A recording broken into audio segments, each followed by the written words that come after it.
En este video vamos a estudiar los conceptos fundamentales de la geometría. Entonces iniciemos por definir lo que es la geometría. Geo significa tierra y metría hace referencia a medir. Eso quiere decir que en últimas la geometría es la medida de la tierra.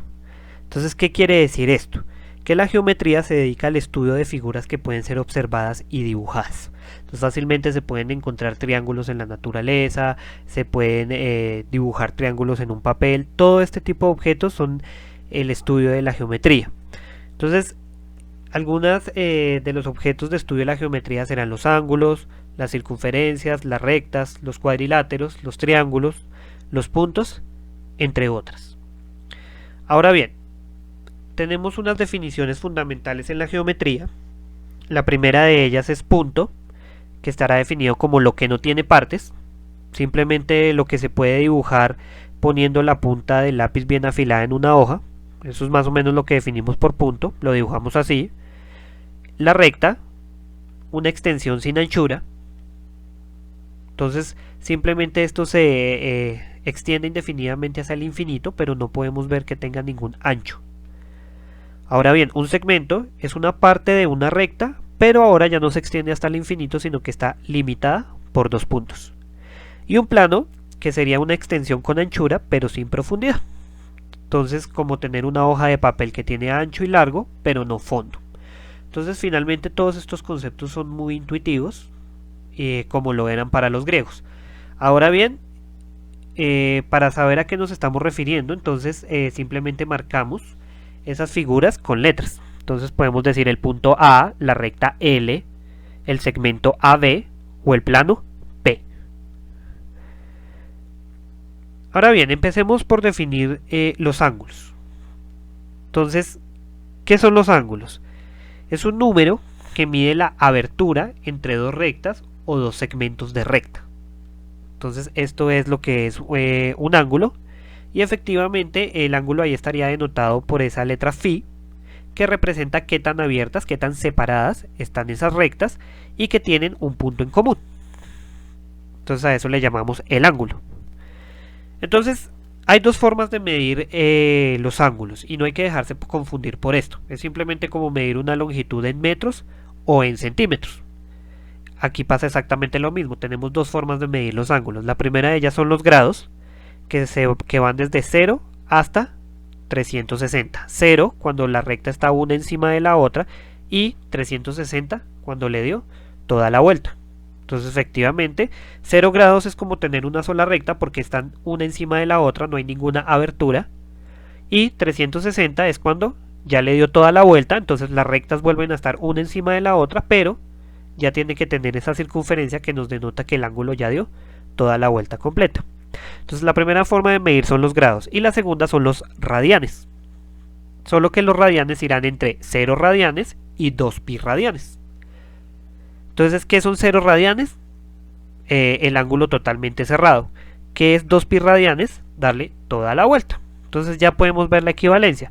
0 grados es lo mismo que 0 radianes y 360 grados es lo mismo que 2 pi radianes. Ahora bien, los ángulos tienen una clasificación. ¿Cuál es?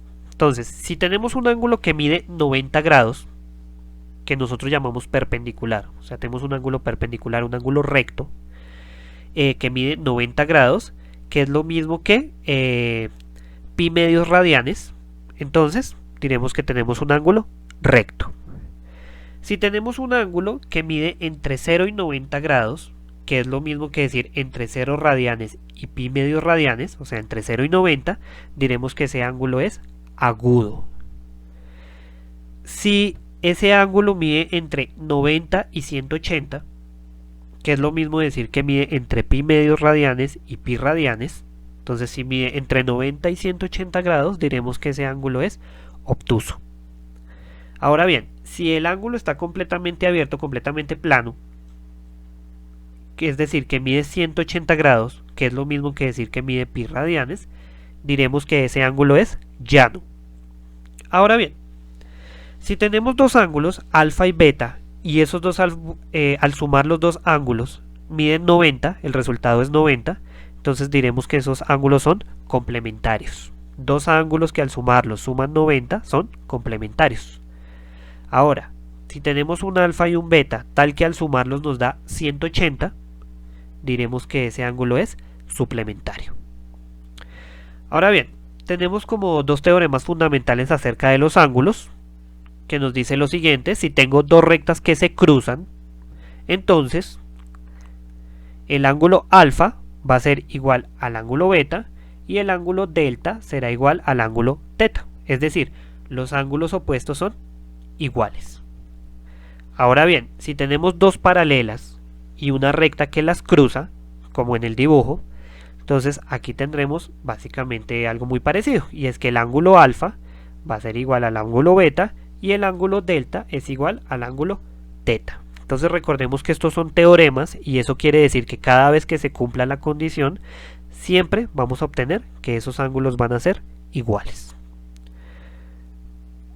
Ahora bien, estudiamos un poco acerca de las figuras geométricas. Entonces las figuras geométricas más importantes son los triángulos, los cuadriláteros y las circunferencias. Entonces miremos los triángulos. Los triángulos tienen una clasificación que es la siguiente.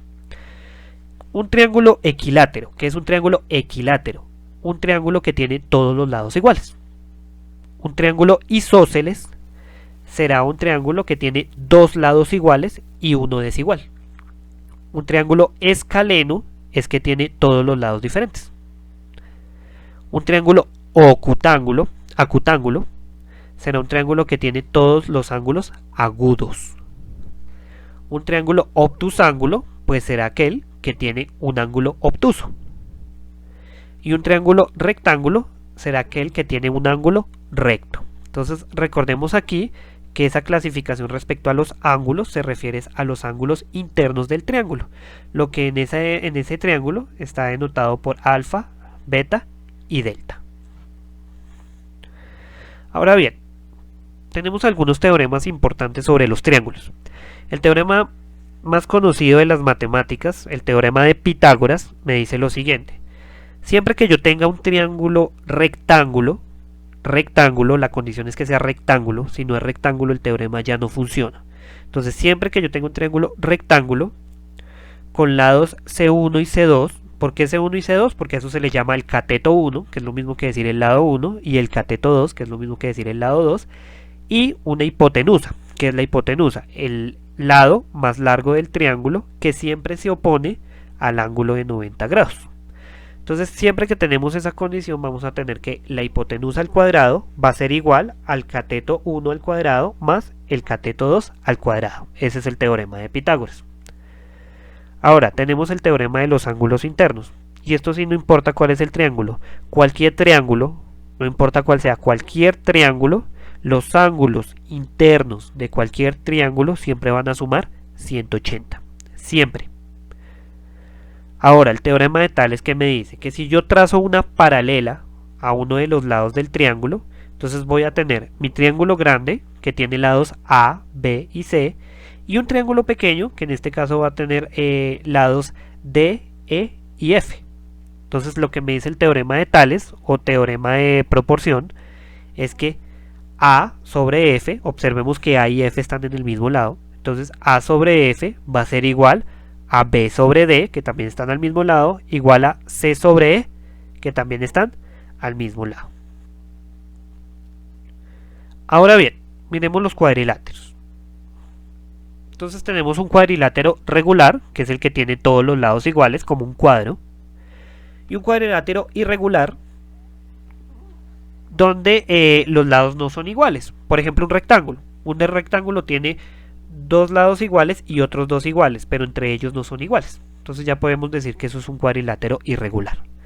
Entonces tenemos dos teoremas importantes sobre los cuadriláteros, y es que los ángulos la suma de los ángulos internos de un cuadrilátero siempre va a sumar 360.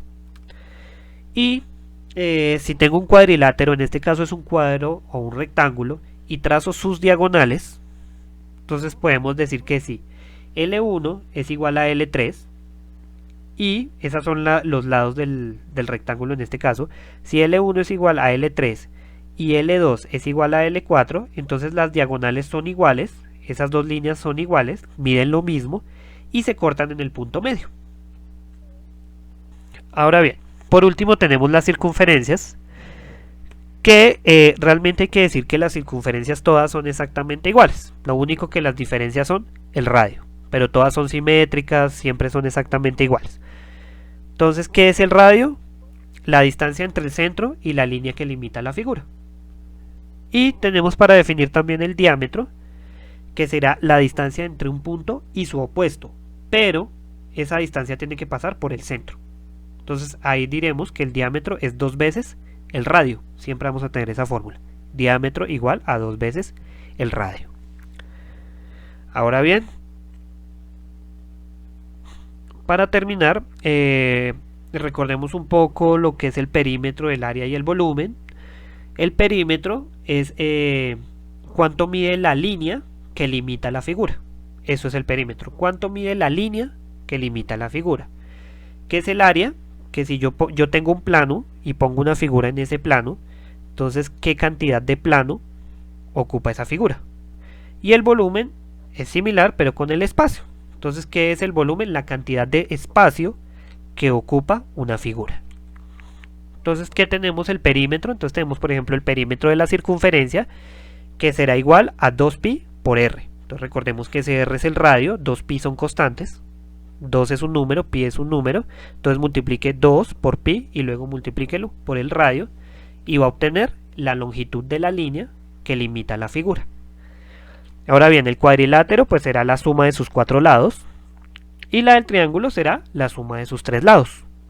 Ahora bien, el área de la circunferencia, pi por r al cuadrado, nuevamente pi es una constante, r es el radio, entonces al elevar el radio al cuadrado y multiplicarlo por pi, obtendré el área de la circunferencia. El cuadrilátero será lado por lado y el triángulo será base por altura sobre 2. Finalmente el volumen, aquí ya no tendríamos la circunferencia sino la esfera, que la circunferencia es bidimensional, la esfera sí tiene 3 dimensiones, o sea está en el espacio. Entonces el volumen de la esfera, 4/3 de pi r al cubo, y el volumen del cubo, que será lado por lado por lado. Entonces aquí en este video tenemos un resumen muy sucinto acerca de los conceptos fundamentales de la geometría.